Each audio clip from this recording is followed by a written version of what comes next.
반갑습니다. 앉으나 서나 자나 깨나 근육생각 강쌤입니다.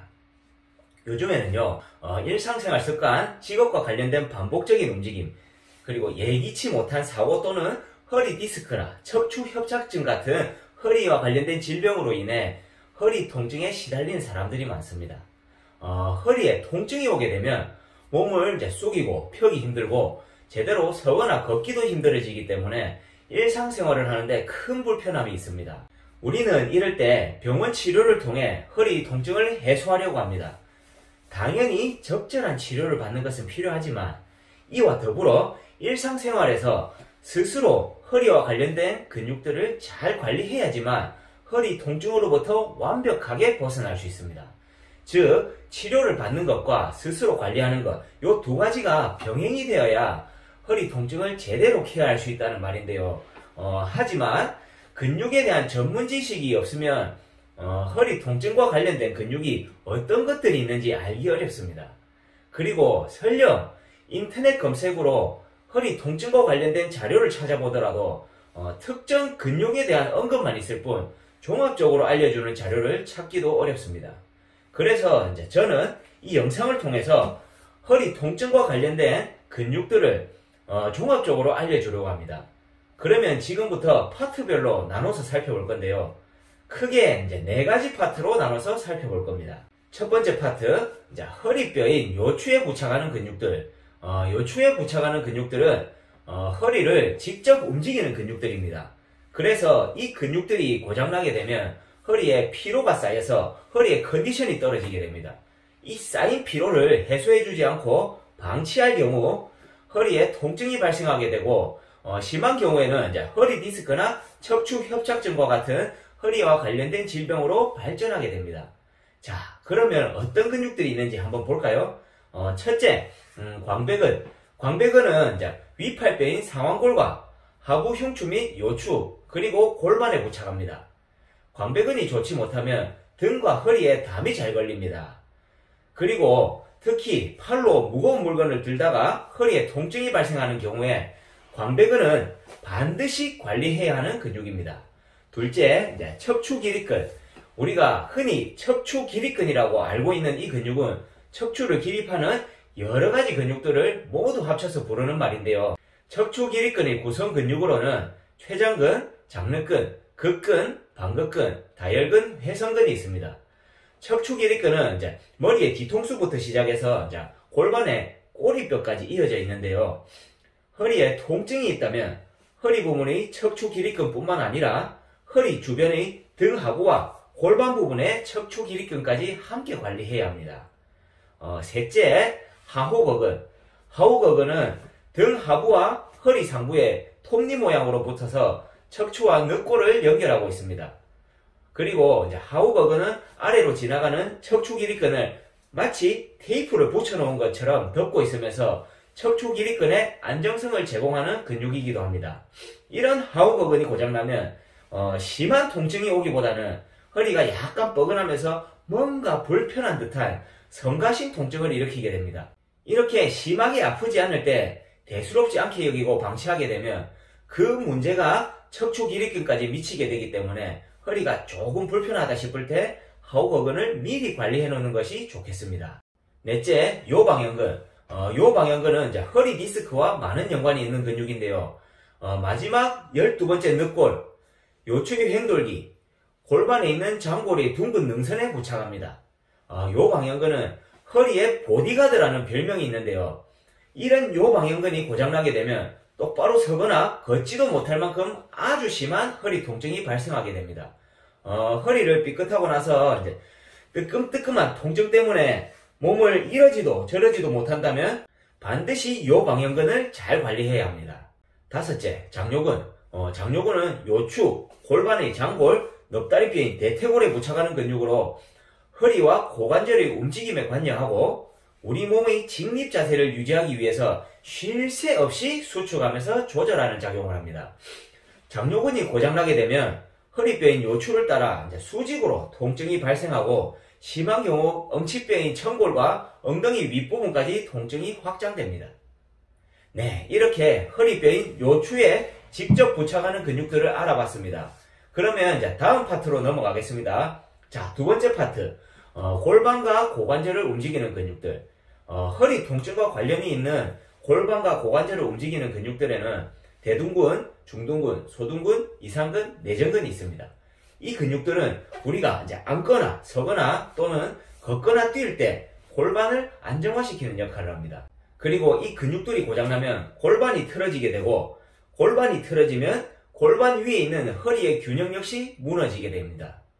그 결과 허리의 상황이 나빠지고 통증으로까지 연결되게 됩니다. 그러면 근육 하나하나 간단하게 살펴보겠습니다. 첫째, 대둔근. 골반의 지배자라고 할 수 있는 대둔근은 골반의 엉덩이뼈인 장골, 엉치뼈인 청골, 꼬리뼈인 미골과 다리의 넙다리뼈인 대퇴골에 부착하면서 골반에 있는 여러 조직들을 보호하는 역할을 합니다. 그리고 이 대둔근이 고장나게 되면 앉아있을 때의 허리 통증과 많은 연관이 있습니다. 둘째, 중둔근.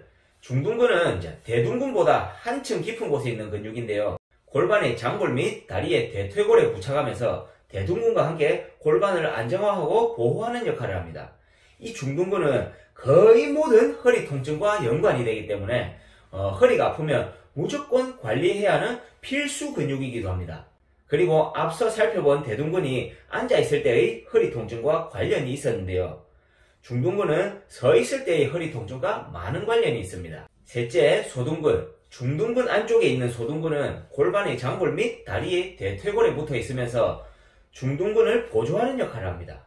소둔근은 허리 통증을 직접적으로 일으키지는 않지만 허리가 안 좋을 때 나타나는 다리 저림 증상을 일으키는 근육입니다.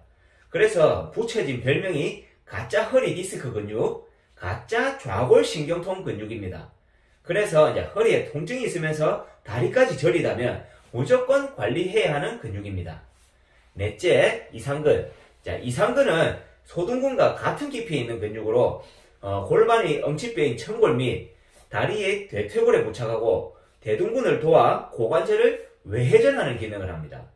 이상근 역시 소둔근과 마찬가지로 직접적으로 허리 통증을 일으키지는 않습니다. 하지만 이상근은 허리 통증과 함께 발생하기 쉬운 좌골신경통을 일으키는 근육이기 때문에 허리 통증과 함께 다리 저림이 있다면 소둔근과 더불어 반드시 관리해야 합니다. 다섯째, 내전근. 내전근은 고관절을 내전, 즉 다리를 안으로 모으는 작용을 하는 근육으로 총 5개의 근육, 치골근, 장내전근, 단내전근, 대내전근, 박근을 합쳐서 부르는 말입니다.